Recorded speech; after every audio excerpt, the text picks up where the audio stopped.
সবাইকে আমন্ত্রণ জানাচ্ছি এনটিভি নিয়মিত আয়োজন মার্কেট ওয়াচে। দর্শক, আপনাদের সাথে আছি আমি হাসিব হাসান। আমাদের সাথে আজকে স্টুডিওতে উপস্থিত আছেন তাহিদ আহমেদ চৌধুরী, এমডি ও CEO, citizen securities and investment limited. Tahid ভাই, আপনাকে স্বাগত জানাচ্ছি।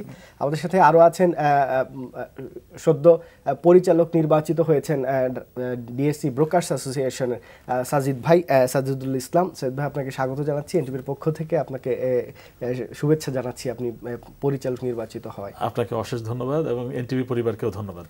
জি, সাজিদ ভাই, আপনাকে দিয়ে শুরু করতে চাই। আপনারা ব্রোকার্স অ্যাসোসিয়েশন এই প্রথম নির্বাচন হলো, এর আগে আপনারা এই সংগঠনটি হওয়ার পরে একটি সিলেকশন কমিটি ছিল, কিন্তু এইবারের যেটি নির্বাচিত কমিটি, এই আপনারা অনেক আশা নিয়ে আসছেন এবং আমি যতটুকু আপনাদের সাথে কথা বলেছি, আপনাদের বর্তমান যে প্রেসিডেন্ট হয়েছেন ওনার সাথে থেকে শুরু করে সবার সাথে, আপনারা যেটা বলছেন যে এই বাজারকে একটি উচ্চ মাত্রায় নিয়ে যাবেন, বাজারে স্থিতিশীলতা আসবে, বাজারে গতি আসবে, এখন যে মানুষের হাতে প্রচুর ফান্ড আছে সেটি বাজারে যেন আসে, সেইটার জন্যই আপনারা কাজ করবেন এবং আপনারা আশাবাদী এটি করতে পারবেন। কিন্তু আপনাদের আসলে কি মেকানিজম আছে, কি পদ্ধতি আপনারা অবলম্বন করবেন বা কোন দিকে আপনারা যাবেন?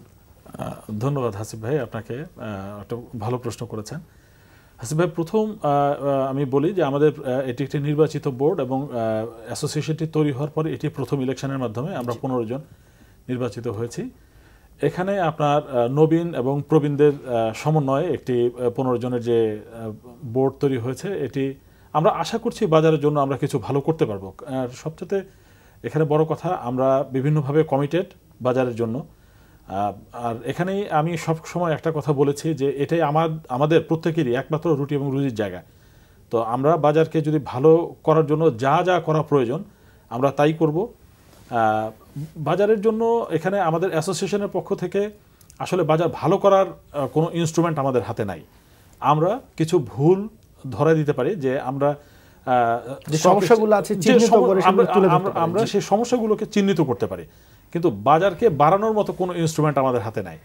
বাজার বাড়ানোর জন্য যে ইনস্ট্রুমেন্টগুলো দরকার সেগুলো আছে সরকারের হাতে, সেগুলো আছে বিনিয়োগকারীর হাতে। এখানে একটি কথা বলে রাখি যে বাজার আসলে আপনি দেখবেন যে গত কিছুদিন ধরে এটা আসলে নির্বাচনের সাথে সম্পৃক্ত না কোনোভাবেই। আমরা নির্বাচিত হয়েছি এর জন্য যে বাজার ভালো হবে অথবা বাজার কমবে, এটার সাথে বাজার কোনোভাবেই সম্পৃক্ত না। বাজার হলো চাহিদা এবং যোগানের সাথে সম্পৃক্ত। আমরা নির্বাচিত হওয়ার আগেও বাজার আমরা দেখেছি, এখনও দেখছি যে বাজার ধীরে ধীরে ধীরে ধীরে একটি পজিটিভ মুভমেন্টের দিকে যাচ্ছে। তো বাজারকে পজিটিভ দিকে নিতে হলে আমরা যেটা সবসময় মনে করি যে বাজারে আমাদের কিছু প্রবলেম আছে। তার মধ্যে একটি আপনারা জানেন যে আসলে কিছু প্রতারণামূলক কার্যক্রম যেমন সরকারি লেভেল থেকেও হয়েছে। সেটি হলো, যেমন আমি তিতাসকে দিয়ে যদি বলি যে দেখেন, তিতাস নিয়ে যে সরকার যে কাজটি করেছে, বাজারে যে আস্থাহীন বাজার আজকে, এটার একটা বড় কারণ হলো তিতাস। এছাড়াও আমি নাম বলবো না, আরেকটি কোম্পানি কিছুদিন আগে তারা রাইট শেয়ার অফার করেছে, আবার কদিন পরেই তারা বলছে না আমাদের রাইট দরকার নেই। তো বাজারকে এইভাবে একটা রাইট শেয়ার অফার করবে একটা কোম্পানি, সেই কোম্পানি তাদের একটা পরিকল্পনা নিয়েই কিন্তু রাইট শেয়ার অফার করার জন্য তারা বাজারে ঘোষণা দিয়েছে। এটাতে এক শ্রেণীর বিনিয়োগকারী আশাবাদী হয়েছে, তারা শেয়ারটা কিনলো, আর তার 2 দিন পরে 3 দিন পরে আপনি আবার বলবেন যে না আমরা রাইট দেব না, আবার বাজারটা পড়ে যাবে। এইখানে আমরা যে জিনিসটা দেখি সেটি হচ্ছে যে কোম্পানিগুলোর স্বেচ্ছাচারিতা, তারা ইচ্ছা মতো ইপিএস দেয়, ইচ্ছা মতো ডিভিডেন্ড দেয়। মানে এখানে বিনিয়োগকারী বা এখানে রেগুলেটর যে আছে, সেই রেগুলেটরদের ভূমিকা আমরা দেখি না। আপনি দেখেন যে ধরনের এক কোয়ার্টারের ইপিএসের সাথে অন্য কোয়ার্টারের কোনো মিল নেই, যদিও একই বিজনেস করছে, তাদের বিজনেস গ্রোথ একই, কিন্তু এক কোয়ার্টারে ইপিএস অনেক বেশি, আর কোয়ার্টারে নেগেটিভ।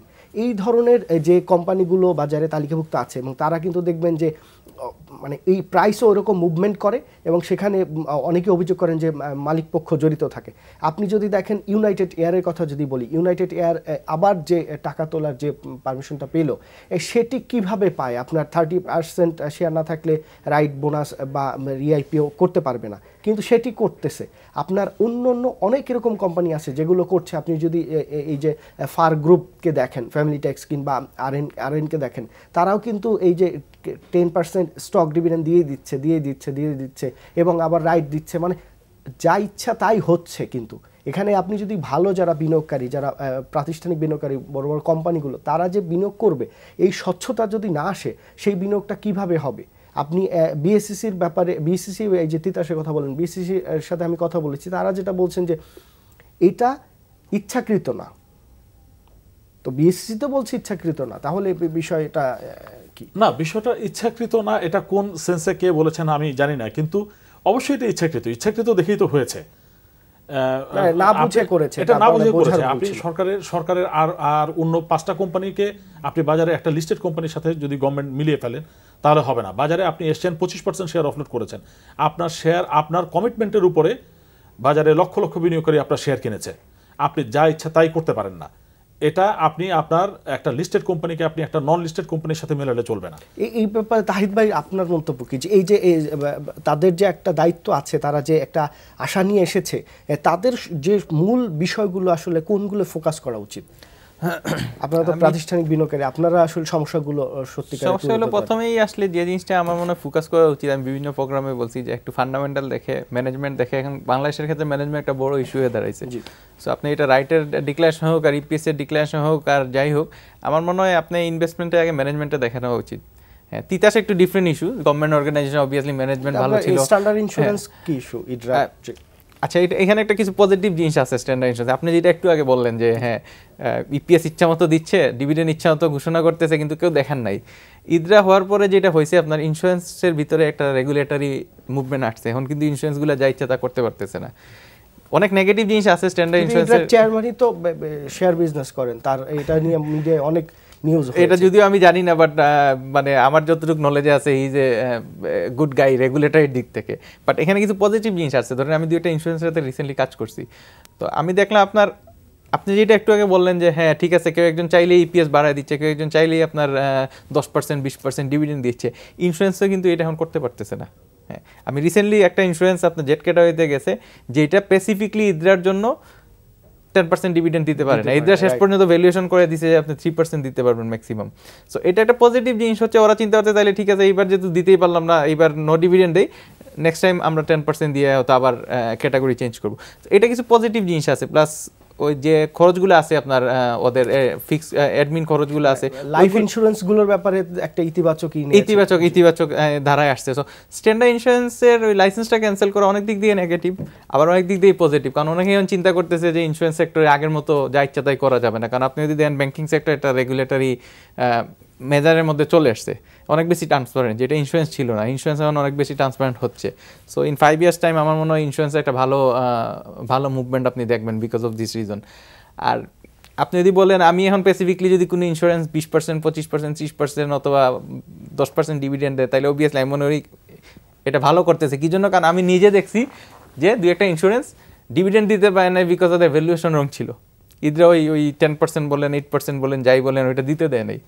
সো আপনি যেটা বলতেছেন, যদি ওই প্রাইভেট কোম্পানিগুলো অথবা গার্মেন্টস সেক্টরে যদি সেম জিনিসটা আসে লিস্টেডের ক্ষেত্রে, কেউ একজন যদি ওইটা আগে ইপিএসটা চেক করে দেয় অথবা ডিভিডেন্ড কত % দিতে পারবে এটা অ্যাপ্রুভ করে দেয়, যে সব কিছু দেখার পরে যদি আপনি বলবেন এখানে অডিট রিপোর্ট তো আছে, তারপর আমি বলবো ইন্স্যুরেন্সের ক্ষেত্রে একটা অডিট রিপোর্ট আছে, তারপর একটা রেগুলেটরি বডি এটা সুপারভাইজ করতেছে। এরকম যদি সুপারভিশনের কোনো ব্যবস্থা থাকে, তাইলে মানে আমার মনে হয় মানে বিনিয়োগকারীরা অনেক বেশি উপকৃত হবেন। আমি একটু যোগ করি এটার সাথে, এটার জন্য আসলে আর নতুন করে কোনো ইয়ার দরকার নাই। এটার জন্য আমাদের সিকিউরিটি অ্যান্ড এক্সচেঞ্জ কমিশন যথেষ্ট। তারা ইচ্ছা করলে এটাকে রেগুলেট করতে পারে। প্রাথমিক রেগুলেটর হিসাবে ডিএসসি সিএসসি এর কোনো দায়িত্ব আছে কিনা? হ্যাঁ, অবশ্যই দায়িত্ব আছে, থাকবে না কেন?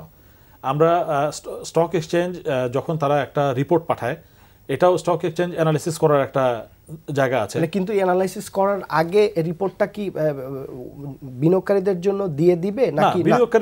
অবশ্যই বিনিয়োগকারীদেরকে দেওয়ার আগেই আমাদেরকে সেই রিপোর্টটা দিতে হবে।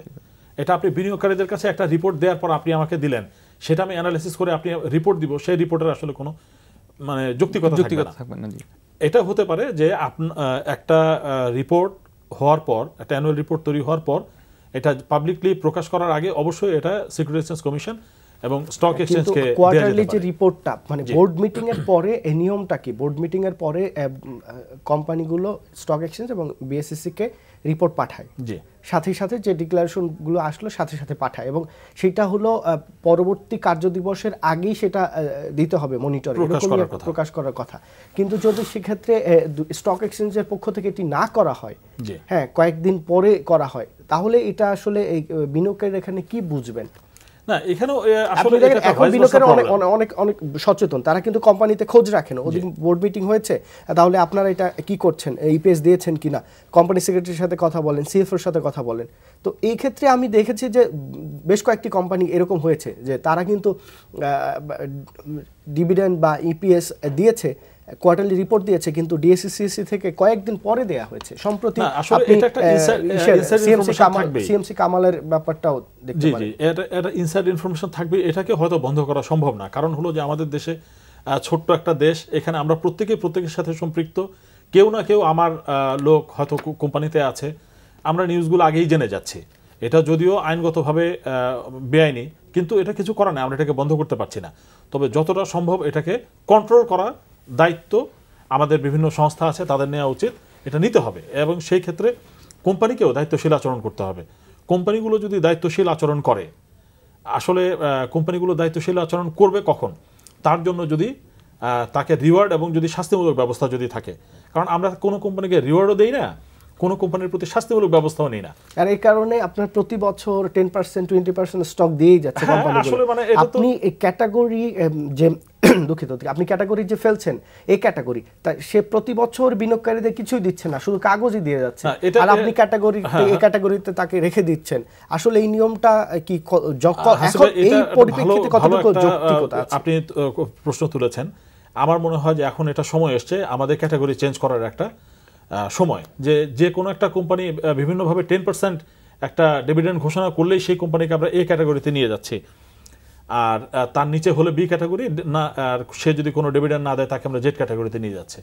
এইখানে এ ক্যাটাগরির কোম্পানিকে আমার মনে হয় যে আমি একটা প্রপোজাল দিতে পারি, সেটা হলো ওই কোম্পানিগুলোকে এ ক্যাটাগরিতে রাখা উচিত যারা শুধু কমপক্ষে 10% নগদ প্রতি বছর বিনিয়োগকারীকে দেবে, তাদের জন্য শুধুমাত্র এ ক্যাটাগরি, আর তার নিচে হলে তাদেরকে বি ক্যাটাগরিতে রাখা যেতে পারে। এটা অবশ্যই এখন ক্যাটাগরি চেঞ্জ। কিন্তু আপনারা এটা প্রস্তাব আপনি ব্যক্তিগতভাবে না রেখে আপনারা ব্রোকার্স অ্যাসোসিয়েশন থেকে যদি এটি রাখেন, এবং আমি বিভিন্ন সময় দেখেছি যে ডিএসসি যখনই বিএসসিতে কোনো প্রস্তাব দেয়, বিএসসি কিন্তু যথেষ্ট গুরুত্বের সাথে দেখে। এখন আপনারা ব্রোকার্স অ্যাসোসিয়েশন থেকে যদি এই প্রস্তাবটা দেন, আমার মনে হয় বিএসসি এটি ইতিবাচকভাবে দেখতে পারে। অবশ্যই হাসিব ভাই, আমাদের পরিকল্পনার ভিতরে আজকে আমাদের একটা প্রথম মিটিং হবে, এই মিটিংয়ে আমাদের অনেকগুলো এজেন্ডা যাবে। তার ভিতরে এই ধরনের যে বাজারকে স্থিতিশীল করার জন্য, বাজারকে আরও গতিশীল করার জন্য যে পদক্ষেপ আমাদের নেওয়া দরকার সরকারের সাথে, আমাদের রেগুলেটর সিকিউরিটি অ্যান্ড এক্সচেঞ্জ কমিশনের সাথে এবং আমাদের এক্সচেঞ্জের সাথে যে ধরনের লিয়াজও আমাদের মেনটেন করা দরকার, আমরা সেই কাজগুলো শুরু করব খুব সহজে। একটা ফোন নিয়ে নিচ্ছি। দর্শক কে আছেন, আপনার নাম বলে প্রশ্ন করুন। আচ্ছা, দুঃখিত লাইনটি কেটে গেছে, দর্শক আপনি আবার চেষ্টা করুন। আচ্ছা ভাই, এখানে আমি একটু জিনিস অ্যাড করতে চাই ডিভিডেন্ড নিয়ে। এক সময় কিন্তু মার্কেট এক্সপেকটেশন অথবা ইনভেস্টাররা কি চাচ্ছে, ইনভেস্টাররা চাইতো যে শেয়ারের প্রাইস অনেক বেশি, আমি যদি বোনাস পাই তাহলে ওইটা সেল করে আই ক্যান মেক মানি। এটা কিন্তু একটা ইন জেনারেল কিন্তু 2010-11 পর্যন্ত অথবা 12 পর্যন্ত এটা তখন কিন্তু আপনার একটা ব্যাংকেরও পেইড আপ ছিল 100 কোটি, ছোট পেইড আপ ছিল। হ্যাঁ, তো আর এখন আপনার প্রত্যেকটা একটা টেক্সটাইল কোম্পানি 300 কোটি টাকা। এখন এসে যে ইয়েটা তৈরি হয়েছে যে আচ্ছা এটা মানে বোনাস দেওয়া মানে এটা কাগজ ধরায় দিচ্ছে, আলটিমেটলি এটা নিয়ে সচেতনতা বেড়েছে। মানে জেনারেল ইনভেস্টার চিন্তা করেন ক্যাশ ডিভিডেন্ড দেওয়া মানে আপনি ক্যাশ রিচ আছেন, আপনার ম্যানেজমেন্ট ভালো আছে, লিকুইডিটি ভালো আছে, যার জন্য আপনার জন্য পসিবল ক্যাশ দেওয়া। আর বোনাস হইলে তো আপনার হয়তো ইপিএস ম্যানিপুলেট করে করে আপনি একটা বোনাস দিয়েছেন, এটা অনেকেই এখন চিন্তা করতেছেন। হ্যাঁ, কিন্তু আসলেই তো তাই করছে আপনারা তো। হ্যাঁ, হয়তো সার্টেন স্টেজে করতেছে, কিন্তু সব কোম্পানি যে করতেছে এটা আমি বলবো না। অনেক ভালো কোম্পানি হয়তো বোনাস দিচ্ছে, হ্যাঁ হয়তো ওদের পেইড আপ বাড়ানো দরকার, অথবা চিন্তা করতেছে বোনাস দিলে হয়তো ইনভেস্টাররা বেনিফিটেড হবে, দিচ্ছেন। কিন্তু আমার মনে হয় উনি যেটা বললেন যে ক্যাটাগরি তো চেঞ্জ করা যায়, যে ক্যাশের জন্য আলাদা ক্যাটাগরি, বোনাসের জন্য আলাদা ক্যাটাগরি, এটা তো পসিবল, সম্ভব। কিন্তু আপনি যদি, আমি সাজিদ ভাই যেটি বলেছেন আমি দেখেছি অনেকেই একমত। একটা ফোন নিয়ে নিচ্ছি। দর্শক কে আছেন, আপনার নাম বলে প্রশ্ন করুন। হ্যালো, জি বলুন। আমি একটা কোম্পানি সম্বন্ধে জানতে চাচ্ছিলাম, সেটা হলো যে আপনারা বলেন যে ওষুধ সেক্টরে বিনিয়োগ করার জন্য, ওষুধ ক্ষেত্রে বেসম্বু ফার্মা 6 মাস যাবত খালি দামই কমতেছে। 96 টাকা ছিল, এটা এখন 82 টাকা, 1000 টাকা। আমরা কোন দিকে যাবো বলেন আপনার?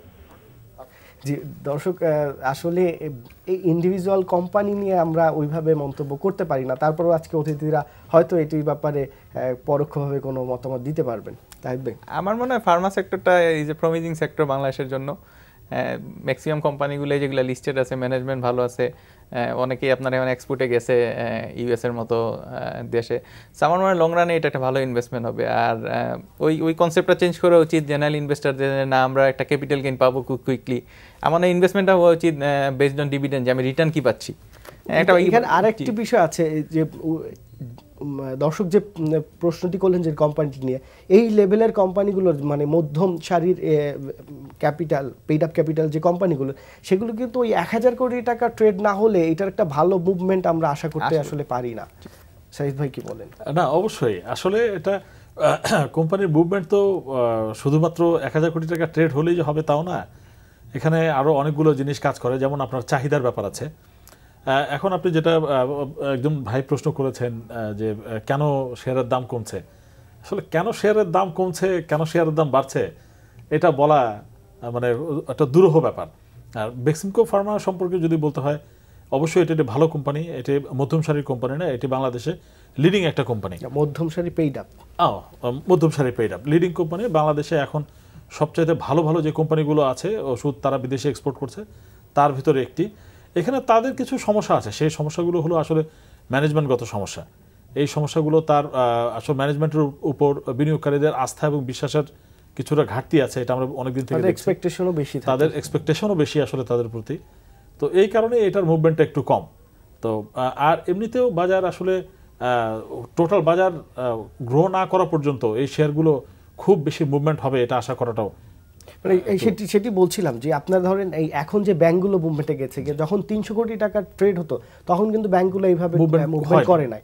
আবার আপনি স্কয়ার ফার্মা, বেক্সিমকো লিমিটেড বা আপনার অলিম্পিক বা এই যে মাল্টিন্যাশনাল কোম্পানিগুলো, এগুলোর যে মুভমেন্টগুলো সেগুলো কিন্তু আমরা 1000 কোটি বা 800-900 কোটি টাকার ট্রেড না হলে ওইভাবে আমরা আসলে তেমন দেখা যায় না গত 5-7 বছর। ব্যাংকগুলো একটা পজিটিভ মুভমেন্টের রিজন হচ্ছে মানে অনেকেই ব্যাংকে ইনভেস্টমেন্টে যাচ্ছেন বিকজ অফ একটা ভালো ডিভিডেন্ড পাবেন এই আশায়। কারণ ব্যাংকগুলো ভালো ক্যাশ ডিভিডেন্ড দিচ্ছে অথবা ক্যাশ এন্ড বোনাস দুটো মিক্স করে দিচ্ছে।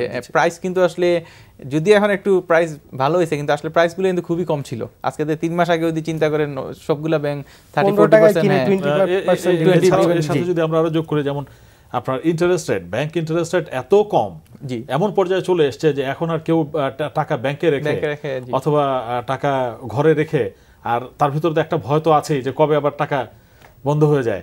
তো এগুলোর কারণে আসলে কিছুটা টাকার ফ্লো বেড়েছে, যেই কারণে এই কম দামের যে শেয়ারগুলো এগুলো পজিটিভ একটা মুভমেন্ট তৈরি হয়েছে। জাহিদ ভাই, এইখানে যদি আমরা দেখি যে দুই স্টক এক্সচেঞ্জের ভূমিকা নিয়ে অনেকেই প্রশ্ন তুলেছেন এবং বিএসইসির কমিশনার এসেছিলেন প্রফেসর হেলাল উদ্দিন নিজামী গত বৃহস্পতিবার। উনি বলেছেন যে দক্ষ লোকের অভাব রয়েছে দুই স্টক এক্সচেঞ্জে। তো বিএসইসিটা ফিল করছে এবং তারা আশা করছেন যে এটি ওভারকাম করে স্টক এক্সচেঞ্জগুলো যে স্বচ্ছতার সাথে কাজ করবে এবং প্রয়োজনীয় পদক্ষেপগুলো নিবে। তা আপনাদের কি মনে হয় যে এই মুহূর্তে ডিএসসি সিএসসির যে কাজগুলো করা দরকার সেগুলো তারা করছে কিনা? অবভিয়াসলি হঠাৎ করে কোন একটি শেয়ারের দাম বাড়লো, তদন্ত কমিটি করে এটা নিয়ে পুরো বাজারে একটা মানে সব ব্রোকারেজ হাউসগুলোকে তছনছ করে ফেললো, এটি কি মেইন কাজ হওয়া উচিত, নাকি বাজারের স্বার্থে নতুন কোম্পানি নিয়ে আসা, উদ্যোক্তারা কি করছে সেগুলো দেখা, ইপিএস গুলো ম্যানিপুলেশন হচ্ছে কিনা, ইনসাইডার ট্রেডিং হচ্ছে কিনা, এই বিষয়গুলো দেখার কি দায়িত্ব আছে কিনা? আমার মনে হয় ওই এটা নিয়ে খুব বেশি যে একটা শেয়ারের প্রাইস বাড়লো সেজন্য ইনভেস্টিগেশন করতে হবে, দিস এন্ড দ্যাট করতে হবে, এইটা নিয়ে খুব বেশি ফোকাস না করে আপনি গত 6 বছর ধরে দেখেন এগুলোই হচ্ছে। অনেক বিনিয়োগকারী থেকে শুরু করে বিভিন্ন স্টেক হোল্ডাররা সবাই কিন্তু ডিএসসিসিএস এর কার্যকলাপ নিয়ে হতাশ। এই যে এই তাহিদ ভাইকে যে প্রশ্নটি করেছিলাম, আমি যদি তাহিদ ভাইয়ের উত্তরটা শুনে আপনার কাছে আসি, এ ব্যাপারে আপনারা কি ভূমিকা নেবেন? আপনাদের এখন বাজারকে স্বচ্ছ করার জন্য ডিমিউচুয়ালাইজড স্টক এক্সচেঞ্জে সিআরওকে নেওয়া হয়েছে, এই সিআরওর দায়িত্বটা কি? সে কোনো শেয়ার বাড়লো তদন্ত করা, এছাড়া আর কোনো দায়িত্ব আছে কিনা? আমার মনে হয় আপনারা যেটা আজকে যেটা ডিসকাশন হয়েছে ইনিশিয়ালি, আমার মনে হয় ইপিএস কি দিচ্ছে, ডিভিডেন্ড কি দিচ্ছে, এগুলো একটু ভালোভাবে দেখা উচিত রাদার দেন আপনার ওই যে শেয়ারের প্রাইস বাড়লো তখন এটা একটা ইনভেস্টিগেশন করে সবাই এটা আতঙ্কের মধ্যে নিয়ে এসে শেয়ারের প্রাইসটা কমে গেল, পুরো মার্কেটটা কিন্তু একটা নেগেটিভ ইমপ্যাক্ট করে। রিসেন্ট যে তদন্তটি হয়েছে সেখানে যে কোম্পানিটা সেখানে 2000 শেয়ারও নাকি কেউ কিনলে তাকেও বলতে দেওয়া হয়েছে যে কেন তুমি 2000 শেয়ার কিনেছো এবং বিক্রি করেছো, এটা কারণ ব্যাখ্যা করো। মানে এর চেয়ে হাস্যকর আর পৃথিবীতে মনে হয় কোনো কিছু নেই। এটা তো আপনার ইনভেস্টর। দর্শক কে আছেন, আপনার নাম বলে প্রশ্ন করুন। দর্শক লাইনটি কেটে গেছে, আপনি আবার চেষ্টা করুন। জি, আমার মনে হয় ডিএসসি ব্রোকার্স অ্যাসোসিয়েশন এই বিষয়গুলা এখানে তো একটু কমিউনিকেশনের গ্যাপ আছে। আমি যে এটা ডিএসসি এর ব্লেম করবো এটা না, ডিএসসি এর সাথে হয়তো বসলে যে আসলে আপনারা এই জিনিসগুলো না দেখে এই ইস্যুগুলো দেখলে কে বসবে? ডিএসসি তো স্বতন্ত্র। জি, না স্বতন্ত্র বসে ধরেন মার্চেন্ট ব্যাংক অ্যাসোসিয়েশন থেকে বসতে পারে। কি বিএসসি বলছে যে যোগ্য লোকের অভাব আছে?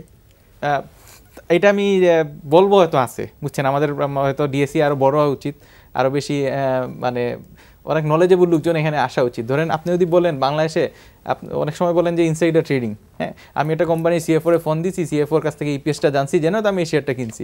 অ্যারাউন্ড দ্য ওয়ার্ল্ড কিন্তু হাজার হাজার লক্ষ লক্ষ ডলার খরচ করা হয় ইনসাইড ইনফরমেশন পাওয়ার জন্য, দ্যাটস লিগেল। হ্যাঁ, বড় বড় ইনভেস্টার যারা আছে, ইনভেস্টমেন্ট যারা আছে, এরা কিন্তু টাকা খরচ করে আপনার সিএফও এমডির সাথে বসে যে ভাই আপনার কোম্পানি 10 ইয়ার্স এর প্ল্যান কি। সো এটাতে আপনি সবসময় ইনসাইড ইনফরমেশন বলতে পারবেন না। একটা কোম্পানি হঠাৎ করে 12 টাকায় পিএস দিল, পরে কোয়ার্টারে মাইনাস। এইটাই ক্ষতিগ্রস্ত বিনিয়োগকারীরা যতটা হয়। একটা শেয়ার দাম বাড়লে তদন্ত করে যে বাজারকে অস্থির করে, এবং তদন্ত হওয়ার পরে আমরা দেখেছি যে পরবর্তী সপ্তাহে বাজার খারাপ যায়। এবং এই ক্ষেত্রে সম্প্রতি যেটা হয়েছে সেটি ক্ষেত্রেও হয়েছে, যেদিন তদন্ত হয়েছে তারপর দিন বাজার খারাপ। এই ব্যাপারে যদি আপনার কোনো সাজেশন থাকে আমি সাইজ ভাইয়ের কাছ থেকে উত্তর। আরেকটা জিনিস আপনার বলা যায় যেটা ওই যে আপনারা বলেন কন্টিনিউয়াসলি 10% 20% বোনাস দিয়ে যাচ্ছে। আমার মনে হয় এই ইনভেস্টিগেশনগুলো করা উচিত যে বেসড অন হোয়াট এরা বোনাস দিচ্ছে। লাস্ট 5 ইয়ার্স 10 ইয়ার্স এর অ্যাকাউন্টগুলো ধরে টাকাগুলো কই যাচ্ছে, হ্যাঁ কই ইনভেস্ট করছে কিছু, এইগুলো যদি দেখা হয় তাহলে আসলে আমার মনে হয় অনেক বেটার হবে। আর ইদানিং অবশ্য অনেক ভালো জিনিস হয়েছে, যে রিসেন্টলি আপনি দেখবেন একটা রাইট এজিএম এ ক্যান্সেল হয়েছে। সো ওর অনেকগুলো রিজন আছে, কারণ আমরা মার্চেন্ট ব্যাংক যারা কাজ করি এরা এখন অনেক সচেতন, এরা অনেক কোম্পানির সাথে কাজ করতে চায় না বিকজ অফ ট্রান্সপারেন্সি। অনেকে হয়তো ওইটা তো কেউ ইস্যুটা ম্যানেজ করতেই চায় না, সেজন্য ওরা বাধ্য হয়েছে এজিএম এটা ক্যান্সেল করতে। উদ্যোক্তারা যদি এখানে কারসাজি করে পার পেয়ে যায় তাহলে তো সেগুলো করবে, এই সুযোগটা নিবে। জি, এটাই সমস্যা। জি, আমি আপনার শেষ ইয়াতে আসি যে উদ্যোক্তারা কারসাজি করে পার পেয়ে যাচ্ছে, এটার জন্য আমরা আসলে প্রত্যেকেই দায়ী। এটা মানে যেরকম আমরা ব্রোকাররা দায়ী, আমরা এক্সচেঞ্জ আমরা দায়ী, আমরা আসলে আমি কাউকে এখানে কম দোষারোপ করব না। কারণ আমি একটু আগে একটা কথা বলেছি যে আমরা আমাদের কোনো উদ্যোক্তাকে রিওয়ার্ডও করি না এবং আমরা কোনো উদ্যোক্তাকে আমরা পানিশমেন্টও দিই না। এটা আমাদের পক্ষে দেওয়া সম্ভব না, কিন্তু রেগুলেটরের পক্ষে দেওয়া সম্ভব, সরকারের পক্ষে দেওয়া সম্ভব, দুটোই দেওয়া সম্ভব। এটার থেকেই আসলে একটা ভালো উদ্যোক্তা শ্রেণী বেরিয়ে আসবে আমি মনে করি। আর আপনি প্রথম যে প্রশ্নটা ছিল যে আমাদের সিআরওর কথা বলেছেন, আসলে এটা তো সিআরও সাহেবের আমাদের ওনার যে কার্যপরিধি, আর আমরা যে বিষয়টা নিয়ে আলোচনা করছিলাম যে আমাদের কোম্পানির ইপিএস কি হলো, লিস্টেড কোম্পানিগুলোর ইপিএস কি হলো, এটাও আসলে তার একদম কাজের বাইরে না, এটাও হয়তো তার কাজের ভিতরেই পড়ে, এবং এগুলো সম্পৃক্ততা নিয়েই কাজ করা, এটাও তার দায়িত্বের ভিতরেই পড়ে। এখন উনি দায়িত্ব পালন করছেন কি করছেন না সেটা আপনারা বিচার করবেন, এটা বিচার আসলে আমরা এই মুহূর্তে করতে পারছি না। এখানে বিচারের বিষয় না, বিষয়টি হচ্ছে যে বিষয়গুলো আপনি বললেন এগুলো তো আপনারা সবাই বলছেন যে বিষয়গুলো করা দরকার। আপনি একটা শেয়ারের দাম বাড়া যতটা ক্ষতিগ্রস্ত বিনিয়োগকারীরা হয়, তার চেয়ে হাজার গুণ বেশি ক্ষতিগ্রস্ত হচ্ছে কোম্পানিগুলোর ইচ্ছা মতো কারসাজিগুলো করা, যেগুলো সব কোম্পানি না, কিছু কোম্পানি। এগুলো স্বচ্ছতা আনানোর জন্য যে পদক্ষেপগুলো নেওয়া, এটা তো এইটি করার তো দায়িত্ব স্টক এক্সচেঞ্জের আছে না। স্টক এক্সচেঞ্জ আসলে প্রাইমারিলি করার তো সুপারিশ করতে পারে, এবং বিএসসি কিন্তু দুই স্টক এক্সচেঞ্জ সুপারিশ বেশিরভাগই শুনে। আমরা যে সুপারিশ করি না তা না, আমাদের কিন্তু অনেক সুপারিশ, আপনারা হয়তো জেনে থাকবেন যে আমরা নানান সময় কোম্পানির সংক্রান্ত এইসব তথ্যের আমরা বিভিন্ন সময় সুপারিশ করে থাকি। আমাদের সুপারিশ করার জায়গা একটাই, আমাদের রেগুলেটর। সাহেব ভাই একটু থামাতে হচ্ছে যে আপনাদের সুপারিশ সব শোনে কোনটা, যে ওই 5 লাখ শেয়ার কিনেছে তার পানিশমেন্ট দাও, এইটা সব সময় বিএসসি শুনে, আর অন্য কোনো শুনে কিনা সেটা আপনি ভালো বলতে পারবেন না। আসলে বিএসসি কখনোই, আমি কিন্তু এটার সাথে আপনার এই কথাটার সাথে একটু দ্বিমত পোষণ করছে যে 5 লাখ শেয়ার কিনলে যে পানিশমেন্ট দেবে তা না। এখানে আমাদেরকে যেভাবে ইনভেস্টিগেশন করে, আমি যদি প্রসেসটা আমাকে একটু সময় দেন আমি একটু ব্যাখ্যা করি। আমাদের কাছে আসলে কোনো ব্যক্তি বিনিয়োগকারী সম্পর্কে জানতে চাওয়া হয় না, আমাদের কাছে জানতে চাওয়া হয় যে ওই বিনিয়োগকারীটা উনি যে শেয়ারটা কিনেছেন ওইটা আমরা নিয়ম মেনে করেছি কিনা, অর্থাৎ তার অ্যাকাউন্টে সেই পরিমাণ টাকা ছিল কিনা ম্যাচিওর, অথবা উনি কোনো মাইনাস করে কিনেছেন কিনা বা কোনোভাবে কিনেছেন কিনা, আমরা যেই কোম্পানিতে লোন দেওয়া যায় না আমরা সেখানে লোন প্রোভাইড করলাম কিনা, এই ধরনের ইনভেস্টিগেশন করার জন্য এটা ব্রোকার হাউসকে তারা চেক করে। তারা কিন্তু কোনোভাবে সরাসরি ব্যক্তি বিনিয়োগকারীকে তারা কিন্তু প্রশ্ন করে না। এটা হয়তো আমরা ব্রোকারেজ হাউসকে চেক করা হয়, যে বাজার ব্রোকারেজ হাউস কাছে চিঠি দেয়া হয় তথ্য নেওয়ার জন্য, ওই ব্রোকারেজ হাউস ওই শেয়ার আর জীবনে কিনতে দেয় না। না, এটা আসলে এবং আলটিমেটলি কিন্তু ওই আপনি যেটা হয়, আমি যে একটা রিসেন্ট ইনভেস্টিগেশন দেখছি, আপনার আলটিমেটলি কিন্তু ওই ক্লায়েন্টরেই কিন্তু বলা হয় যে আপনার এগেইনস্টে কিন্তু এটা চিঠি আসছে, অথবা ডিএসসি আপনার সম্বন্ধে জানতে চাইছে, অথবা সিকিউরিটি এক্সচেঞ্জ আপনার সম্বন্ধে জানতে চাইছে। অনেকে প্যানিক হয়ে যায়। কি তাহলে না, সার্ভিলেন্স সফটওয়্যারটাই তো ধরেছে যে একটা ট্রেডিং হয়েছে আনডিউ কোনো একটা সিস্টেমে। আমার কাছে সেটা জানতে চাওয়া হলো যে তার ব্যাক অফিসে আমার ডিউ ডিলিজেন্সটা ঠিক আছে কিনা। আর আমি যদি 2000 শেয়ার কিনি, আমার কাছে চিঠি দেওয়া হয় কোন যুক্তিতে? না, এখানে হাসিব ভাই একটা বিষয় হয় কি, যে শুধু 2000 শেয়ার বলে কথা না। মনে করেন আপনি আজকে একটা শেয়ার সকালবেলা কিনলেন, আপনি এমনভাবে কিনলেন যাতে কত 5% বেড়ে গেল শেয়ারটার দাম। হয়তো আপনি 10টা শেয়ার দিয়েও আপনি 5% শেয়ারটার দাম বাড়িয়ে দিয়েছেন। তখন আসলে কিন্তু 10টা শেয়ারটাকে মুখ্য হিসেবে গণ্য করা হয় না। পৃথিবীতে কোথায় আইন আছে যে আমি শেয়ার কিনলে দাম বাড়লে আমাকে আইনের আওতায় আনা হবে বা কোনো কিছু? 10% বা যে পার্সেন্টেজ আছে, একদিনের বেশি কিনতে পারবে না বা টোটাল কোম্পানির এত পার্সেন্টের বেশি হোল্ড করতে পারবে না, সেটি অমান্য করে নাই, তার আগে আপনি ধরছেন। কিন্তু কোম্পানিগুলোর ব্যাপারে আপনি 30% রাখছেন, 2% রাখছেন, তারা প্রতিনিয়ত বছরের পর বছর এটা মানছে না, তাদেরকে আপনি ধরছেন না। তাহলে আপনি কি রেগুলেটরের ভূমিকা পালন করছেন? তাহলে রেগুলেটর এখানে মানে বড়দের জন্য একরকম, ব্যক্তি বিনিয়োগকারীদের জন্য অন্যরকম? না, এখানে আসলে রেগুলেটর ওনারা যে করছেন না তা কিন্তু না। আমরা একটা উদাহরণ দেখান যে 30% নেই, তাকে ওই কোম্পানিকে কোনো ধরনের পানিশমেন্ট দেওয়া হয়েছে বা কোনো ধরনের, বরং আপনি 2সিসির বিষয়টা মনে আছে যে তখন যে সারা বাংলাদেশে আলোড়ন তুললো, সেই 2সিসি এখন কোথায়? ইউনাইটেড এয়ার যে আবার টাকা তুললো, এখানে এই রিয়েল এক্সপেরিয়েন্সটা আমাদের হয়েছে দুই একটা কোম্পানিতে কাজ করতে গিয়ে। ধরেন ওই ইস্যুটা যখন খুব বেশি হচ্ছিল তখন তো রাইটের ব্যাপারটা ছিল অনেকগুলো কোম্পানি, যে আপনি 30% মিট না করলে আপনি রাইটে আসতে পারবেন না। এখন আছে। তো আমি একটা কোম্পানিতে এই বিষয়টা নিয়ে এমডি ডাইরেক্টর সবাই বসছেন, তো উনাদের কম ছিল, 30% কম ছিল। তো আমরা বলছি এটা সম্ভব না। তো উনি বলছেন ঠিক আছে, আমি সব শেয়ার আজকে বিক্রি করে দিব, আমার ডাইরেক্টর পোর্শন যা আছে আমি সব বিক্রি করে দিব। আমার কোম্পানিটা কে চালাবে? গভর্নমেন্ট টেক ওভার করবে? আমি তো এখন 10% ডিভিডেন্ড দিচ্ছি, আমার কোম্পানির অ্যাকাউন্ট স্বচ্ছ, আমি আজকে 30 বছর ধরে কোম্পানি রান করতেছি, আমি এগ্রি করলাম আমার 30% নিচে আছে, আমি সব শেয়ার কালকে বিক্রি করে দিব, আপনি আমারে বলেন আমার কোম্পানিটাকে রান করবে? গভর্নমেন্ট টেক ওভার করবে, পরের দিন এটা যদি গভর্নমেন্ট টেক ওভার করে পরের দিন এটা নীল ডিভিডেন্ড দিবে, কারণ চালাইতে পারবে না। আর বলছে আমি অ্যাটলিস্ট 10% ডিভিডেন্ড দিচ্ছি, আমি 30 বছর ধরে কোম্পানি রান করতেছি, এটা আমার রুটি রুজির ব্যাপার। আপনি রুটি রুজির ব্যাপার, আপনি 30 বছর ধরে রান করছেন, আপনি শেয়ার বিক্রি করে দিয়েছেন। ওটা কি হয়েছে, ধরেন একজন ডাইরেক্টর হয়তো বিক্রি করে দেওয়ায়, ইন্ডিভিজুয়ালি ম্যাক্সিমাম ডাইরেক্টর আছে, একজন হয়তো বিক্রি করে দেওয়া, আপনি আরেকজন ডাইরেক্টরকে ইন করেন, তাহলেই তো হয়ে যাচ্ছে। এটা তো মানে প্রসেসটা একটু কমপ্লিকেটেড করতে দিচ্ছেন। একটা জিনিস যদি আমি আরেকটু ব্যাখ্যা করি, যেমন এখানে আইনের কিছু আসলে ফাঁক ফোকর রয়ে গেছে। সেটা হলো, তার মধ্যে একটা ছোট জিনিস ব্যাখ্যা করি, সেটা যে আপনি প্রত্যেকটা কোম্পানি পেইড আপ সমান। তো কোনো কোম্পানি 30% হোল্ড করতে যে পরিমাণ ফান্ড প্রয়োজন, আর অনেক কোম্পানি 30% কেন 70% হোল্ড করতেও মানে আপনার অত পরিমাণ ফান্ড প্রয়োজন পড়ে না। সাহিদ ভাই, আপনি যে দেশে থাকেন সেই দেশের একটা কোম্পানির আপনি এখন এমডি, আপনি নিউ ইয়র্ক স্টক এক্সচেঞ্জের একটা ব্রোকারেজ হাউসের এমডি না, তো অবশ্যই আপনার সে তো ওইখানে এটা হোল্ড করতে পারবে, আপনি এইখানে পারবেন।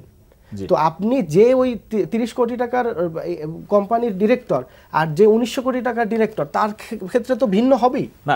এখানে হয়েছে কি যে আপনি হঠাৎ করেই তো একটা 30%-এর বিষয়টা এসেছে, এটা তো একদিনে হয়েছে। আপনি আইন পরিবর্তন করেন, আপনি সুযোগ দিয়ে দেন, আপনি সুযোগ না দিয়ে আপনি এই যে আপনি একটি কোম্পানিকে আবার টাকা তোলার পারমিশন দিলেন। অনেক কোম্পানি আছে আপনি ভালো জানেন যে 5% 6% পরিচালকদের কাছে, তাহলে সেই কোম্পানিগুলো কিভাবে রান করছে? আপনি কিছুই তো বলছেন না। ঠিক আছে, আপনি বলছেন না বাজারকে স্বাভাবিক হওয়ার জন্য আপনি স্পেশাল সার্কামস্ট্যান্সেস একটু তাহলে আপনি এই যারা আইনের মধ্যে থেকে আপনার 5% এই 2000 শেয়ার কিনলো 5% বেড়ে গেল, তাকে আপনি ধরছেন এবং তাকে পানিশমেন্ট দিচ্ছেন, দিয়ে বলছেন যে আমি স্বচ্ছতা ফিরিয়ে আনছি। না হাসিব, এখানে কিন্তু পানিশমেন্ট কিন্তু দেয়া হয় না। এটা পানিশমেন্টের বিষয়টা আমরা হয়তো বাজারে ভুল মেসেজ দিচ্ছি। পানিশমেন্ট কিন্তু 2000 শেয়ারের জন্য দেয়া হয় শুনতে চাই না। এখানে আমাদের আসলে মূল বিষয়টা হলো যে আমরা বাজার স্টক এক্সচেঞ্জ যে কাজটা করে সেটা হলো আমরা ব্রোকাররা কোনো অস্বচ্ছভাবে কাউকে কোনো সুবিধা দিচ্ছে কিনা কোনো বিনিয়োগকারীকে, এটাই আসলে দেখার বিষয়টা এখানে তারা বের করার চেষ্টা করেন। এখানে আমরা মানে পানিশমেন্ট দেওয়ার জন্য আমরা কিন্তু কাউকে আসলে স্টক এক্সচেঞ্জ থেকে এই কাজটা করা হয় না। যে সাগর চুরি করছে তাকে ধরবেন না, যে পুকুর চুরি করছে তাকে ধরবেন? অবশ্যই দুজনকেই ধরতে হবে। আগে কাকে ধরবেন? আগে পুকুর চুরি করবেন। আপনি প্রতিনিয়ত পুকুর চুরি ধরছেন। এটা হচ্ছে আপনি যেটা বলছেন কোন কোন ক্ষেত্রে এটা আমি বলবো যে এটা ঠিক আছে। অনেক সময় তো পাওয়ারফুল লোকজনের প্রেসারে অনেক সময় তো অনেক কিছু হয় না। অনেক কোম্পানির উদ্যোক্তারা কিন্তু অতটা পাওয়ারফুল না বা পাওয়ার খাটায়ও না, কিন্তু তারপরেও এটা কেন যেন পার পেয়ে যাচ্ছে। অনেকে পার পেয়ে যাচ্ছেন, অনেক সময় দেখা যায় তো বড় কোম্পানির ক্ষেত্রে ওইটা করা যাচ্ছে না, অনেক সময় ছোট কোম্পানির মধ্যে দিয়ে ওইটার রেফারেন্স দিয়ে যে আপনি তো ব্যাংকের ক্ষেত্রে এটা করতে পারেন না এখন, তাহলে আমাদের ধরতেছেন কি জন্য? অনেক সময় তো দেখা যাচ্ছে ওরা এই রেফারেন্স দিয়ে বেঁচে যাচ্ছে। আসলে অনেক সময় একটা প্রবাদ বাক্য আছে না যে ঝিকে মেরে বউকে শেখানো, কোনো কোনো ক্ষেত্রে হয়তো সেটাও হতে পারে। তো আসলে 100% আইনের মধ্যে থেকে হয়তো সবকিছু চালানোটা অনেক ক্ষেত্রে বাংলাদেশের ক্ষেত্রে যারা ক্ষতিগ্রস্ত, সাইজ ভাই আপনার কাছে শেষ প্রশ্ন, যারা ক্ষতিগ্রস্ত 2010-এ যারা পুঁজি হারিয়েছেন, তারপরে কিন্তু 2011, 12, 13, 14-তেও হারিয়েছেন, এখনো হারাচ্ছেন, তাদেরকে আপনি কোনোভাবেই কোনো ছাড় দিচ্ছেন না, আপনি আর একটা শ্রেণীকে আপনি ছাড় দিয়েই যাচ্ছেন, এইটি আসলে কোন ধরনের আইন? না, আসলে যারা 2010 সালে, 11 সালে, 12 সালে পুঁজি হারিয়েছেন, এখানে আপনি জিনিসটা একটু আমরা যদি দেখি যে তখন শেয়ারের প্রাইস যা ছিল সেই শেয়ারে বিনিয়োগ করেছে। আবার আমি যদি বলি যে আমি যদি একটা কোম্পানির নাম বলি যে স্কয়ার ফার্মা, 2010 সালে যে ব্যক্তি স্কয়ার ফার্মাতে বিনিয়োগ করেছেন তার আজকের অবস্থান দেখেন। স্কয়ার ফার্মার ব্যাপারে তো কখনো কোনো অভিযোগ উঠে নাই যে পরিচালকরা এটা করেছেন ওটা করেছেন। আপনি ফার কেমিক্যালের ব্যাপারে আপনি ফ্যামিলি ট্যাক্সের ব্যাপারে উঠছে, সেগুলোর ব্যাপারে আপনি এটা আপনার ডিএসসি থেকেও বলা হচ্ছে, তাহলে আপনি তারা করছেন। আপনি যেগুলো বলছেন, আমি স্কয়ার ফার্মার কথা বললাম, আমি লাফার্জ সুগার সিমেন্টের কথা বললাম, আপনি তখন যারা বিনিয়োগ করেছে তারা দেখেন ভালো কোম্পানিতে বিনিয়োগ করলে বিনিয়োগ হারা হবে না। আসিফ ভাই, এখনকার সময় সবচেয়ে ইম্পর্টেন্ট জিনিস হচ্ছে ম্যানেজমেন্ট কারা, এটা দেখা। ম্যানেজমেন্ট ভালো হইলে ওই কোম্পানিতে ইনভেস্ট করবে, যদি ম্যানেজমেন্ট খারাপ হয় ওই কোম্পানিতে ইনভেস্ট করবে না, এটাই আমার অ্যাডভাইস। আপনাদের দুজনকে অনেক ধন্যবাদ, অশেষ ধন্যবাদ। দর্শক, আশা করছি যে brokers association, DSC brokers association আজকে যে মিটিং, সেই মিটিংয়ে তারা এই বিষয়গুলো তুলে ধরবেন এবং তারা যে বিনিয়োগকারীদের পক্ষে কাজ করবেন যাতে বিনিয়োগকারীদের স্বার্থ রক্ষা হয়। পাশাপাশি উদ্যোক্তাদেরও বিরুদ্ধে কোনো বিষয় না, কিন্তু তারা যারা অনিয়ম করছেন তাদের বিষয়টাও যেন সামনে চলে আসে, এই আশা রাখছি। আগামীকালকে অনুষ্ঠান দেখার আমন্ত্রণ রইল। সবাই ভালো থাকবেন। আল্লাহ হাফেজ।